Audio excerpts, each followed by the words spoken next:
Thanks for those that are jumping in straight away. We'll get moving very shortly. As you can see, we're on Tatooine. We could move around a little bit, but given the Tatooine flavour of the evening, we're going to stick with that for now.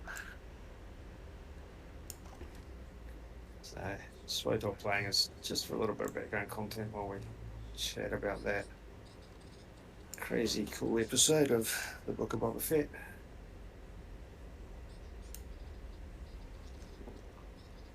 My name is Matt, and on the other end of the line is Christy. Hello. And Christy was our note taker during that episode of all the callbacks and inserts that were part of the storytelling, and there was a lot this time around. Hopefully I caught everything. I felt like I took a lot of notes.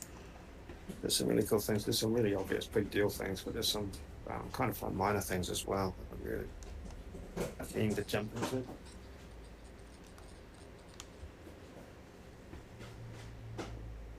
We'll be moving in just a minute.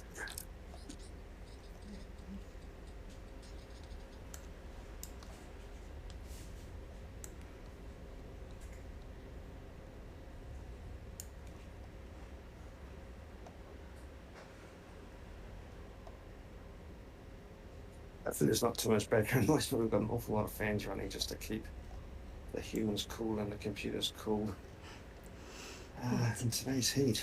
Well, it's very fitting to be on Tatooine when it feels like Tatooine here in the summer heat.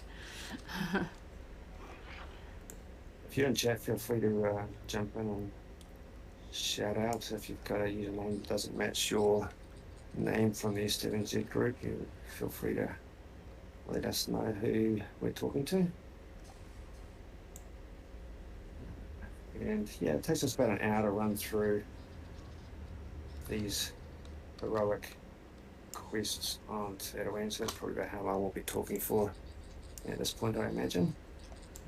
And last week, after we streamed, we went straight back in and watched the episode again, because we just wanted to go back and fill in all the gaps in our analysis and our viewing.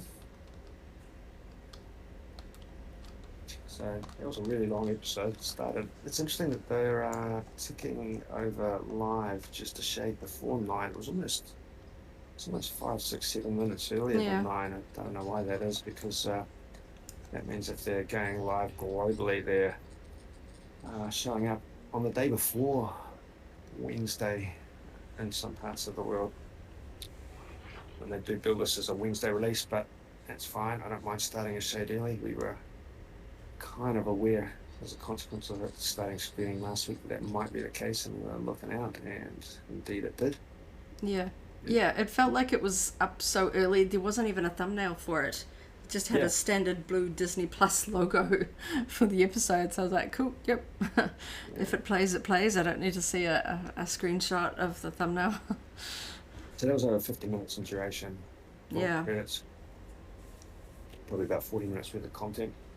Really cool that we're continuing the 2 streams. I think just proportionally that the flashback scenes dominated by a decent chunk, probably about 2/3, if not 3/4. But that's cool. There was some very excellent detail in both the flashbacks and the real-time story.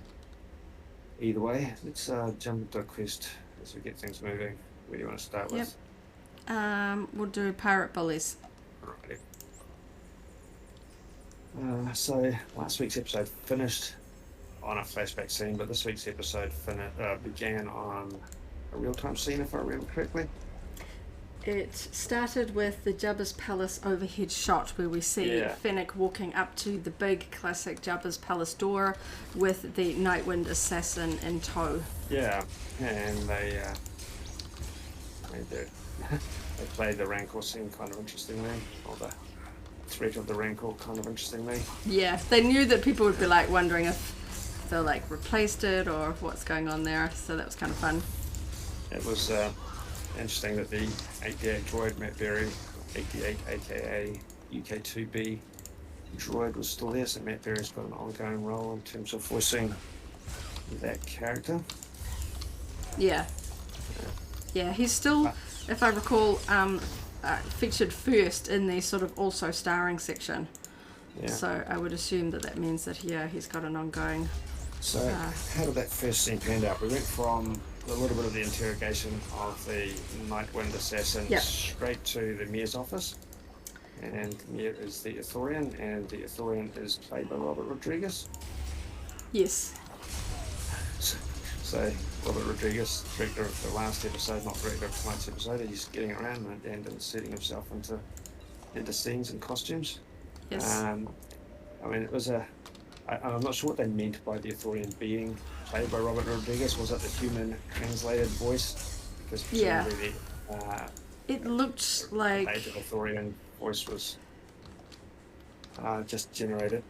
Yeah, it certainly looked like a animatronic face. If it was animatronic, then the CG's gotten really, really good. But the little hairs and things like that, and the way that the mouth moved when he was speaking. Yeah, it was seriously convincing. There's a little few things about the movement that made me think it was a physical character. Yeah. Yeah. Then I was looking at the Banthas later on and thinking how seriously good they were. Yeah. It felt like they... In terms of... Because they're clearly... Fur is something that, you only sort of CG that much fur if you really have to. So, I felt like a fair amount of that would have been on practical effects. So we returned to the Sanctuary with Gus of Whip, the Twilight, played by Jennifer Beals, so I'll double check that one, to be honest. Beals. Yep. And some other cool background stuff going on in that cantina scene. Yeah, I noticed the, was it the Chadra fan? Yep.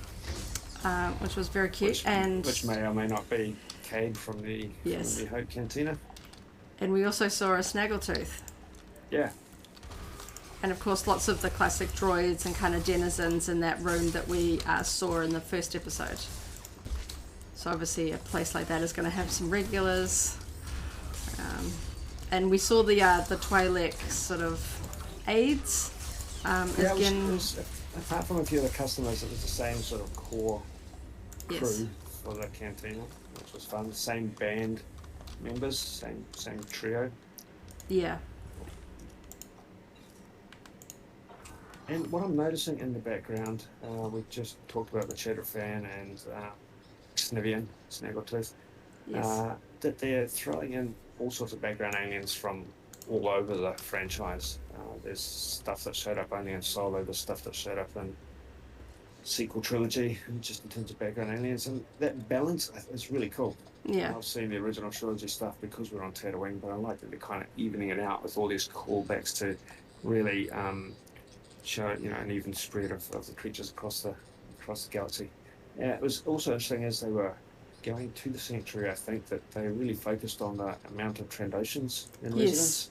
Yes, walking down the street, we saw a lot of Trandoshans, which do look like they were physically, sort of with masks and stuff. Yeah, they're looking good. The early Trandoshans in the Mandalorian were a little bit interpreted for ease of costuming, and I suspect costuming and makeup, but these ones I'm reasonably happy with. Yep. In terms of their physical appearance and their relationship to Bosk, who was quite rubbery in the original trilogy, to be honest, so let's not kid ourselves that it's too much of a downgrade. Yep, we'll do down the hole. Cribbling. Yeah. Yeah, so we jumped from that interesting conversation where we get to see a little bit more of Boba's approach to things. We jumped from that straight to the huge surprise of live action Hutts. Yeah, the ominous drum beats. Yeah. I know people have been wondering whether there would be Hutts coming to sort of, stir things up, try and sort of take over from Jabba. So a little bit of establishment of culture and law there when they made reference to the fact that presumably if you kill a Hutt without permission, then you'll have the whole Hutt cartel coming down on you. So that's kind of a bit of the explanation as to why he couldn't have just put a blaster bolt through them there on the spot. Yes. Makes them quite a bit more formidable if I've got that degree of backing, and that kind of explains why Hutts are able to reign to the extent that they do.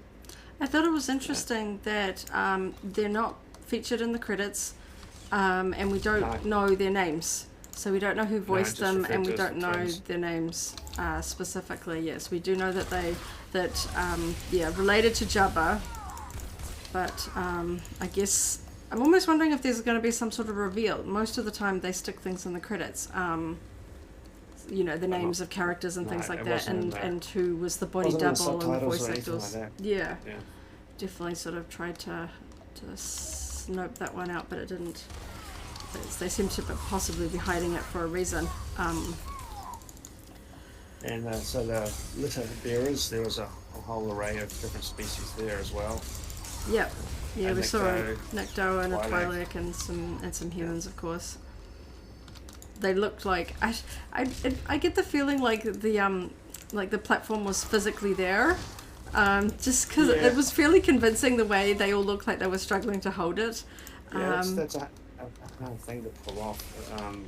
Without a lot of work to look like they're all under the same level of stress. Yeah. The tiny little creature that the male twin was handling did have a few characteristics of a Hoojib from the Marvel comics, but I'm not sure that it actually was. It was a small furry creature. Its ears weren't quite big, but it did have the forehead appendage. Hoojibs are immediately recognisable for, so there may be a little bit of inspiration for that. The Hoojibs in the vintage Marvel comics were sentient and telepathic, so I don't think they quite go down that path. They haven't used in quite the way that they're used here. Am I going the wrong way? I don't know. I'm trying to. I'm talking and doing this on SWTOR. Yeah. I was just suddenly wondering if I just ran down a random corridor. Yeah. So that whole encounter was pretty interesting, and then of course there had been rumours that Black, trying to get the pronunciation right, Black Chrysanthemum, the Wookiee bounty hunter from the Dr. Aphra comics, might show up, and he was showing up as a enforcer for the Hutt twins. And Black Chrysanthemum is a pretty ferocious, by reputation, bounty hunter, as I understand it. He's worked for prior to New Hope, he believed he actually worked for Jabba, and so he's been on Tatooine quite a bit historically, and then he's had roles in modern EU for working with both Vader and Dr. Aphra. So he's a big deal in terms of a character and existing lore, so I think they're going to use him quite a bit. It's a really cool interpretation or realization to put him into live action like that. Got a very episode 3 vibe about him. Yeah. The sort of the bulkier Wookiees, like the ones that we see on Kashyyyk in episode 3, like Tarful. It was kind of fun. I know Wookiees are very complicated to costume, but they are very popular, so I can imagine having a full live action rendition of that character will be very intriguing to Wookiee costumer fans. So I'll tell you what I've seen more of them. I was looking forward to seeing, I can't remember if I said it or just thought it last time, but I've been looking forward to seeing a few more Wookiees on screen. Yeah. Why? They're just such a strong original trilogy, well, and prequel trilogy for that matter, presence. We head over here. Let's do that. Yeah, so he just sort of growled. He didn't say anything specifically. I don't know if that's just a subtle nod or whether that's a hint that we're going to see more of him. Yeah. I hope so. Oh, yeah, no, we will. I'm sure we will. Like I say, it's too big a character just to throw in there as a cameo. I mean, obviously they're building up to something here. There's going to be complex interplay between alliances. I think obviously the Ithorian Mayor of Mos Espa, who happens to be an Ithorian, is playing a little bit his cards close to his chest and not kowtowing to Boba Fett immediately, but it wouldn't surprise me if that evolves over time. Yeah, because initially the Night Wind Assassin, when threatened with the prospect of the Rancor, says that he was sent by the mayor, but the mayor sort of corrects that and says that it doesn't exactly sort of outright deny it. It's not a rock solid denial, no. Yeah, he's kind of like, well... He just said that would be illegal. Yeah. It's that kind of that sort of. But I think it is building up to another adversary. I think where things are heading is we're building up to a yet to be fully revealed adversary, and whether or not that's the Hutt twins we just saw or something even bigger. Yeah. There's speculation and rumor as to who that may be. I won't break that down too much just yet. Sorry, I'm just clearing these miles just because it's easy to stand around and talk without people on your back. Yep.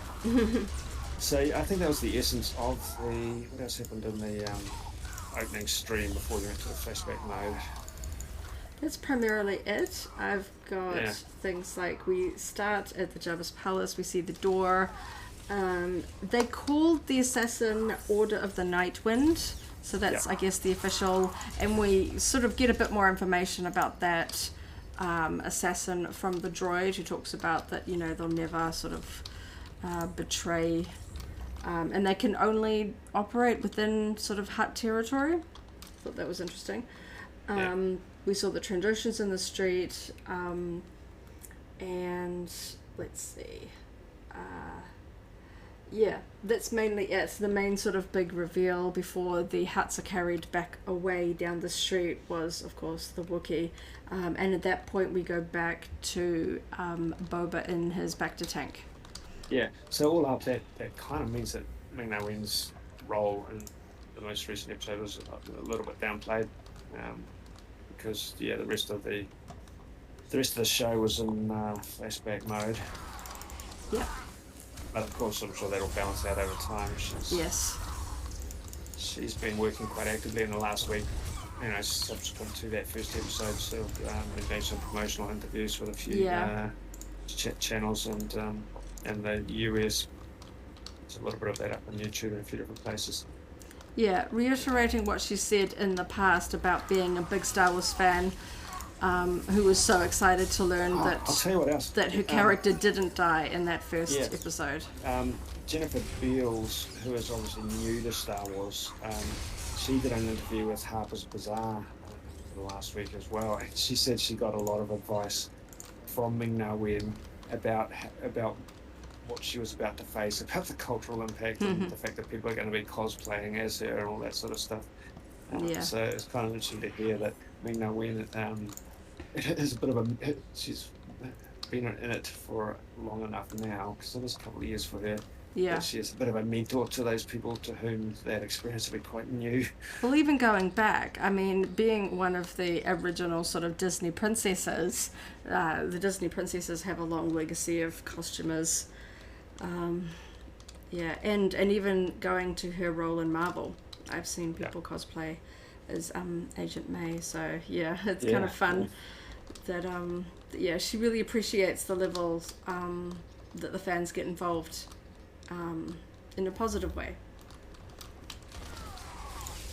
Yeah, well, she describes herself, I mean, even though quite what extent, but she describes herself as a Star Wars fan herself, and she has talked positively about working with Tamara Morrison and Robert Rodriguez and co. Yeah. All right. Go to Breaking the Code. Oh, Sarlacc Pit, okay. Okay. All right, so then we jump to the flashback scenes, which were huge. Yep. Huge in terms of scope and detail and interesting points. A little bit of a time jump, so I think it opened with Boba training, didn't it? Yes. Tuscans training with Gaffy sticks. Training with a training staff. Yeah, he has like a stick. Definitive staff. Gaffy stick, yeah. And so it's the female Tuscan, Tuscan that's being played by a female stunt woman, a female stunt person, and the outfit of that does an excellent job of that character. The outfit of that Tuscan warrior tends to almost have a bit of a, whether it's wrappings or it's supposed to be dreadlocks of some sort, it has sort of a hair-like decoration from the head, so it kind of stands out. Yeah. So there's that training going on, which we kind of assumed would be the way things would pan out, that there had to be some development of his skills that he would be taught by the Tuscans. Because he is very proficient at it when he takes on the stormtroopers on Tython. So it was good to see that, not just kind of assume that fans will figure that out. Now, the so then a big major plot progression from that point was the sand train, the long speeders, I think the Tuscans called it. Yeah, there were a couple of moments just before then. Yeah. Some sort of creature jumped out of the sand, which they shot. And I'll have to go back and watch it because I don't know if it was like a frog dog. It didn't look like a massive. I don't know that they would just shoot that. We don't know if it was supposed to be some sort of young version of the sort of the big creature that we saw in the first episode. It was probably a callback to Return of the Jedi. Yeah, it moved very fast. I'll definitely need to kind of slow that shot down to fully appreciate it. But yes. And we saw the Tuscans just digging around in the sand casually in the background. They were working a lot more systematically and a lot more cohesively as a tribe. Later on, at the end, we hear Boba Fett. I think it was Boba Fett. When he's talking at the end, he refers to the orbs out of the ground as the black melons. And says that the Tuscans survive on its milk. So that kind of explains that it is some sort of fruit that sort of more like a cactus, I guess, rather than it being eggs of something. So that was good to kind of just casually throw in some information there. So the train speeder makes quite an impact. I think that first time it passes through, it shows us that the inhabitants are pikes. Yeah, just a very, very quick shot, but it was enough that if you're a fan of Solo, Star Wars Story, or have seen them in the animated forms, you would recognize their distinctive masks straight away. And I think the versions that we saw here were perhaps actually closer to their animation origins than what we actually saw in Solo, for one reason or another, which I think is kind of cool. It was certainly interesting to see them en masse and operating on Tatooine. Yes. So Tatooine, despite being far from the centre of the galaxy or universe, seems to be quite a hub of activity in some regards. Yes, well, sort of the outer rim, as it were, is where I guess the sort of the denizens of the galaxy are going to congregate away from even the Empire, I guess. Because we know that the Empire is very keen on all things order and control. They wouldn't like gangs attacking them. The first thing that struck me about that speeder train, apart from the presence of the pikes, was that the engine of it, the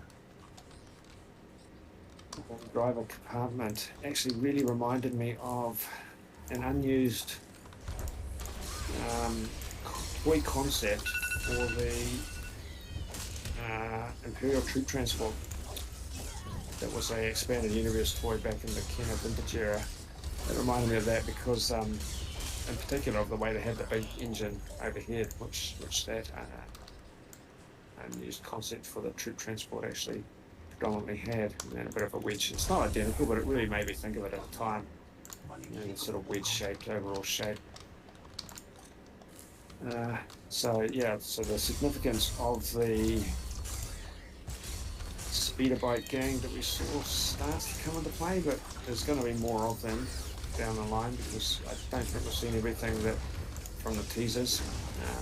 What I thought it was interesting, just before we get to that, was the train going by. The Tuscans are just sort of watch it, but it's the train that starts shooting at them first. And we see a number of Tuscans killed. Well, they're clearly outgunned, so I presume they're actually afraid of it. I don't think they would take it on by themselves. I think they know that they're outgunned. Yeah. And of course, shortly after that, when the dust has settled and the train has moved on, we see the Tuscans perform a sort of a funeral ceremony of sorts. And we see Boba Fett helping out in that respect. He is carrying a deceased Tuscan wrapped up, very much as we see Shmi Skywalker, which I think Anakin would have done. But my presumption there is that on Tatooine there's a lot of scavenger species, so I don't think they bury. Not many of the species or cultures bury their dead. Yeah. Too much work to protect it from scavenger species. Yeah, so obviously at this point, Boba Fett has earned a fair amount of respect for him to be involved in a sort of a ceremony like that. Yeah, another rite of passage. Yeah, as we yeah. discussed last time. So he heads off to what may be Toshi Station, Yes. or at least something like it. Yes, And he takes a rifle and his sort of training staff with him. Yep. Sort of heads off into the night and finds a building that's all sort of lit up at night. It appears so to. Toshi Station's referred to in A New Hope, but not seen yet. But it does appear in a deleted scene, and Yes. I'm sure there'll be lots of up.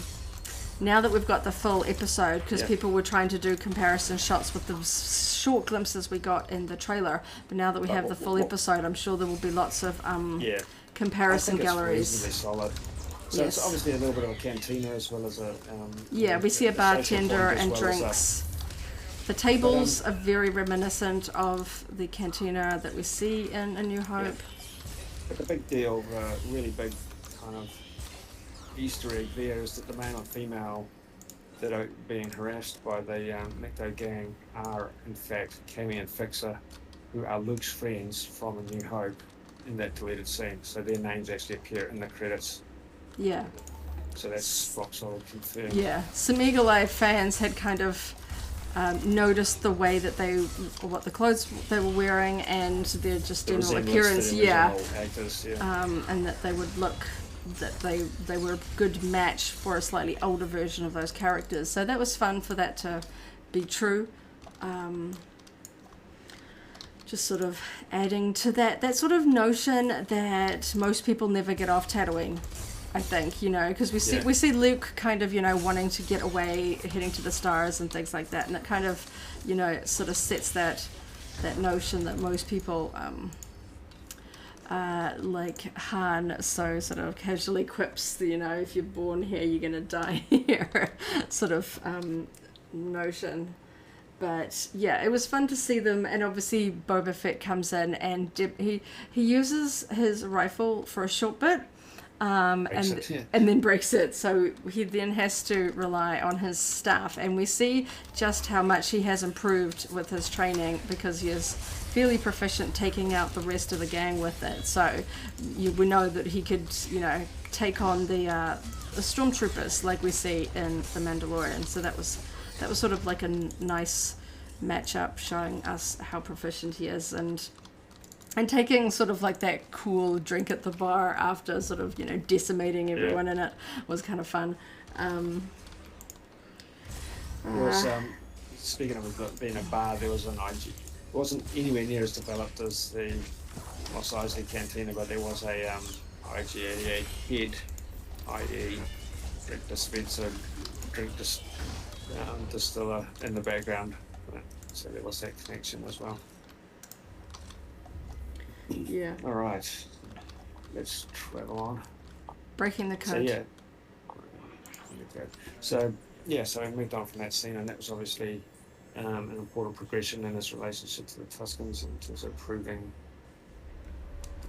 capability. So he took all of the speeder bikes, which are very clearly high-end speeder bikes compared to some of the swoops and more rudimentary functional vehicles we've seen on Tatooine. They all had small markings on them. Some of them looked like they had the gang symbol, but there were a few others that looked like they had pictures or something. Yeah, like something looked vaguely Java-like in one of them. Yeah. So personalised. Yeah, personalised by the original gang members, I guess. Really powerful vehicles.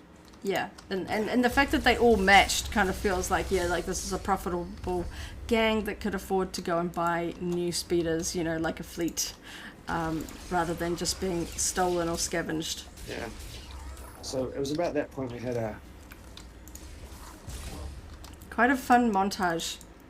Where we see that Boba Fett has learnt how to sign language with the Tuscans at this point. Yeah. Because and we see a lot more sign language from the Tuscans, including the kid, the adolescent. Yeah. Tuscan. Don't quite know how it actually works in terms, because there's a lot of communication that isn't sign related, so it's obviously they communicate via a combination, which you know, I guess is the way language can evolve. Yeah. Can be bimodal.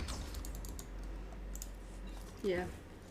So, so the Tuscans think that this is just, you know, stuff to rip apart, to scavenge, because they immediately sort of look like they're trying to take bits and pieces off of it. And he explains to them that, no, that these can be used to stop the...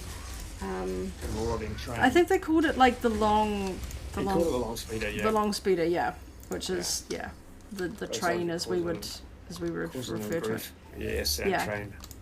Call it for now. Yeah. Yeah, so I actually really enjoyed that train heist scene. That was pretty well choreographed. Yeah. On the whole, you know, it was engaging in terms of visuals and, you know. I think the actual practicing scene again shows Boba Fett's place within the they're sharing skills, aren't they? Yeah. They're teaching him how to fight, and he's teaching them how to figure out the speeder bikes. And there's some humorous moments in there, you know, as they're trying to figure this out. You know, going backwards and then learning how to jump on and off them, which is obviously going to be very important for the upcoming train heist. The train. Yeah. I was kind of curious to see what was inside the train. We didn't get a lot of look at the interior other than the engine room. That's fine. That's just personal curiosity. That's not really necessary for storytelling. So I liked the sort of, I'm sure that many people will notice the kind of the Western feel, the classic train heist sort of sequence. We're just using speeder bikes instead of horses on this one, which was quite fun. There were some quite cool sequences. I always love how the fact that Star Wars makes me feel like speeders are actually going at fast rate speed. You know that these things are probably completely stationary on a soundstage with like fans blowing at the actors, but it always gives a good a feeling of speed going by, and that was especially present in the actual train sequences as well, where they are trying to go from the speeders. They made a point of the fact that the speeders could travel at the same speed as the train. Yeah, and then how fast that was. They kind of made a doubling point there. Boba was demonstrating to the chief that they had the capability to do that, but it was also kind of portraying the chief as someone who has his role as a chief because he's not afraid of new things. Yeah. It's kind of fun. So yeah, train heist, lots of views of the pikes with them without helmets. Yeah. So we saw them using grapple hooks. Sorry, I lost where you went. Did you go up the hill? I went up the ramp. Okay. Yep. So we saw them using grapples to get onto the train, which is kind of like not exactly high tech, but it's something we haven't seen Tuscans do before. Using sort of a grapple nature. Don't really think of them needing too many grapple hooks in the Dune Seas. In episode 1, we certainly see Tuscans like up on cliffs and stuff like that, so we are, you know, familiar with that they can utilize the heights and sort of rocks and cliffs and that would be present on Tatooine. So it was fun to see them do that. And I thought it was particularly fun when the warrior Tuscan comes in and she basically crashes her speeder into the train and leaps off onto the train to sort of basically use her speeder as a weapon. And causes an explosion which damages the train somewhat. Okay. Reap the Whirlwind? Yeah. So there was the freaky little train driver droid that skidded away when they crashed. Yeah. There was some moments in there that would feel familiar to the sort of Anakin pod racing segments. A lot of sound effects that were very familiar as well. The big engine on the top kind of felt like a big pod racer engine, and some of the consoles inside the sort of the train conductor there's a room lot of energy sort transfer as they juiced up the engine to take out the Tuscans. And of course the top segment where they're getting shot at and sort of returning fire and stuff on the top of the train felt reminiscent of the heist from Solo. Yeah. So, Yeah. which I've also seen- of course has like a big reference to lots of movies before it. You know, the classic sort of train Yeah. heist. But it was fun to see just the sort of I don't know, seeing it set on Tatooine was kind of fun. We know it's kind of not exactly Well, it like, contributed to the story in a few different ways. It shows that there's a lot more going on than just moisture farmers. yeah, especially since A train that travels that fast, it's got to be traveling a reasonable distance for a specific reason. yeah, if I recall, the episode of The Mandalorian where we see the stormtrooper helmets on sticks, spikes, whatever, Yeah. is the episode where he goes to Tatooine and we meet Fennec Shand. So Yes. it does seem apparent that the Empire is just not on Tatooine by this point. We know from The Mandalorian that certainly the Empire certainly has a significant presence on certain planets. Certainly we see, is it Morag, the mining facility, where there is a lot of Imperials, the big sort of mining trucks and things like that. But it feels like Tatooine is not there anymore, that they've just kind of left it to the gangs and stuff like that. So it just kind of seeing the Pikes there and just seeing how many different gangs and stuff like that, it sort of really sort of called out that, yeah, these gangs are moving into territories that we haven't really seen them before because there's no stormtroopers or Empire in the area anymore. Yeah, that's a reasonable point. Because, yeah, it doesn't seem like it's a long-standing problem for the Tuscans, this train. It seems like they're maybe familiar with it, like they've seen it before, but It's obviously having significant impact on it. Yeah. And yeah. So the other thing that was just really stood out to me that I enjoyed that during some of the overhead shots of the train sequence, I think was that specific point in time, was the herd of bantha. Yes, I always love seeing that. I am always a little bit sad that bantha do tend to be some of the casualties of fire on Tatooine. We saw at least 2 Well, they're big, slow get moving shot. targets, Yeah. unfortunately. Yeah, I guess we're not really ever going to see them run fast or anything like that or act aggressively because I get the feeling they're akin to sort of cows in the Star Wars universe. So after the train heist, we really got to see Boba Fett laying down the law, telling the Pikes that they're going to have to pay tribute, they're going to have to pay tax to travel across that land. And Yeah. that was interesting because he had no backing, other than the Tuscans themselves, who, but he's got his charisma and an inherent authority that obviously put the fear into the Pikes on some level. Yeah. Yeah, so we saw him reference, I think he pronounced it Sasana spice from the slave mines on Kessel. So another callback to Solo.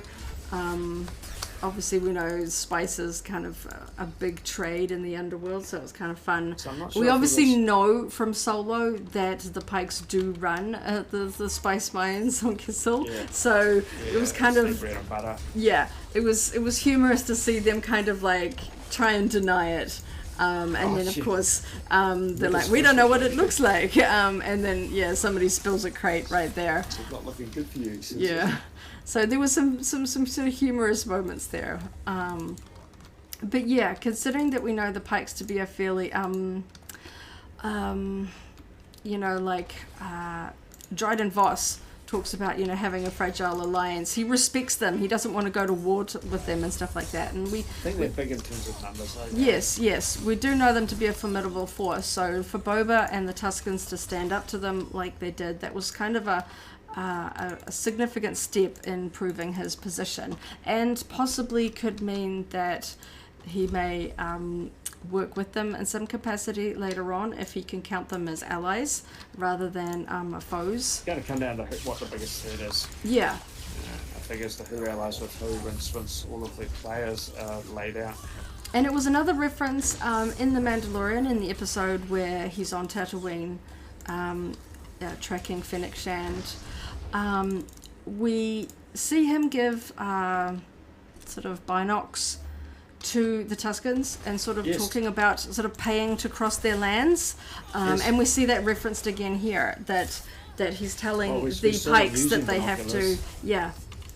But we see him telling the Pikes that they have to pay to cross the ancestral lands that are sort of belong to the Tuscans, which I thought was fun, you know, linking this sort of stuff up together, cementing the lore, like with the black melons, you know, giving us these sort of little bits of information and linking things up.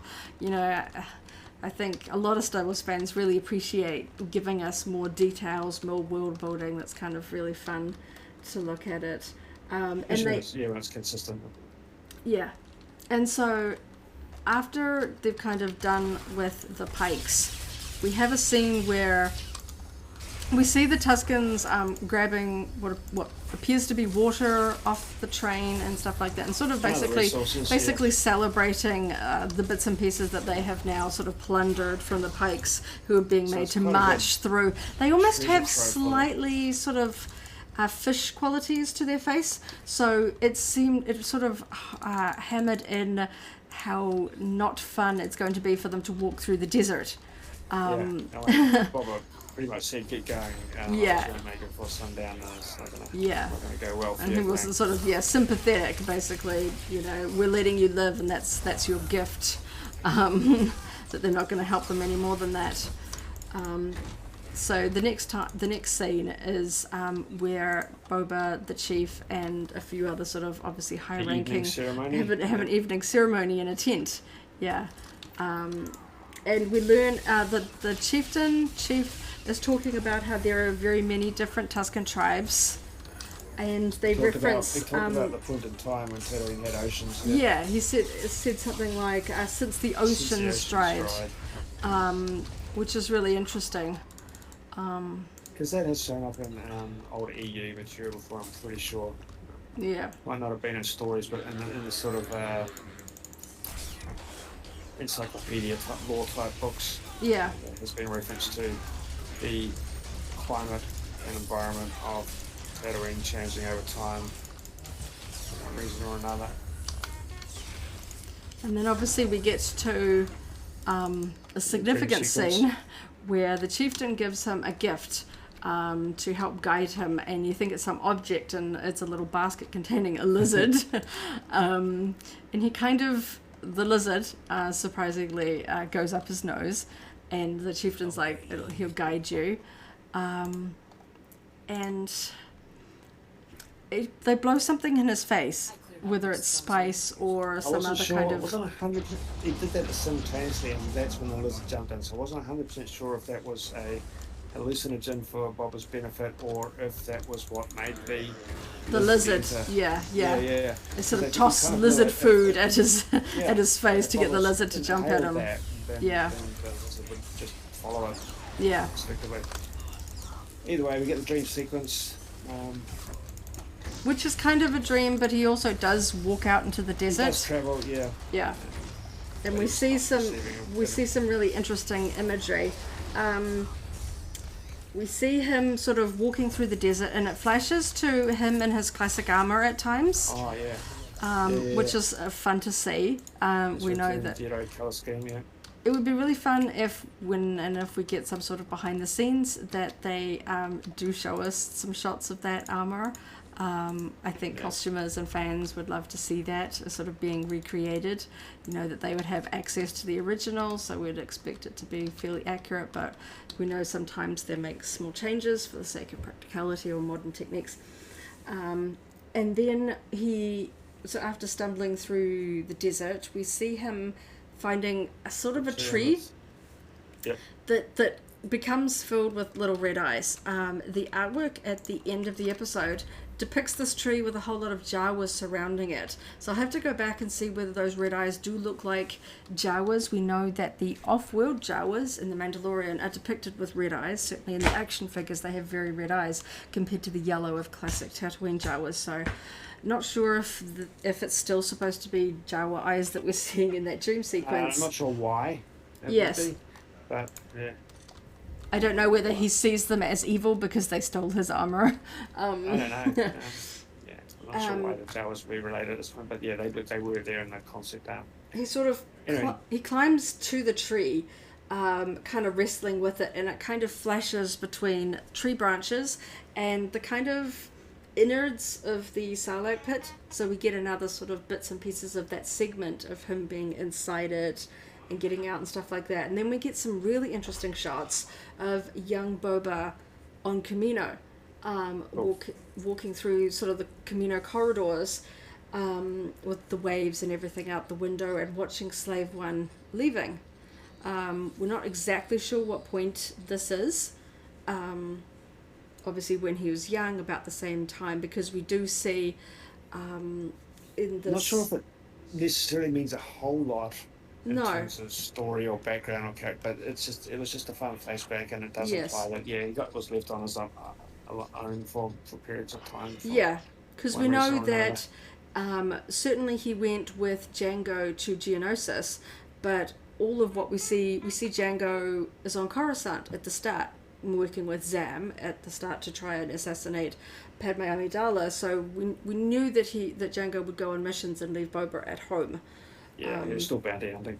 Yeah, so I don't know if they're going to drip feed us bits of his youth leading up to something, but it was just interesting. And we got a sort of more of a closer reflection of Daniel Logan's face as that young Boba Fett there as well. Yeah. And then the visions come to an end, and he comes walking back to the Tuscan camp in the morning. So this is sort of all night. It kind of, every time I see these kind of like spirit quests, vision quests, it always makes me think of that funny episode of The Simpsons where Homer ends up in the desert and talking to the fox in the sky and stuff like that. It always makes me think of that. So I thought it was really quite interesting, and I'm sure it'll give fans a lot to kind of try and see if there's any sort of snippets or clues in there that there was something specific beyond just the fact that he comes back with the branch of a tree. So we don't know if he actually found some sort of mystical real tree or where it came from specifically. Yeah. Whether you can somehow pull it from your dreams. Let's jump and do one more quest. Yep. While we finish this up. We'll go do search and rescue. Yeah. So clearly that was going to be... It's significant that you choose the branch for your personal gaffy stick. I thought that was really neat. Because even like years and years ago, I always wondered where Tuscans got wood for their gaffy sticks. You know, I was like, I'm sure they've like, you know, whether they've just like scavenged it from people and then they turned it into their own weapons or... Yeah, I mean, they use quite a bit of wood, so we get it from somewhere, because the giant crossbows in the Mandalorian episode were made of wood. Yeah. So they do have access to some fairly large pieces, but obviously it's something that works well, that's balanced, that's strong, that's at least has the rudimentary ergonomics for a gaffy stick is sought after and important.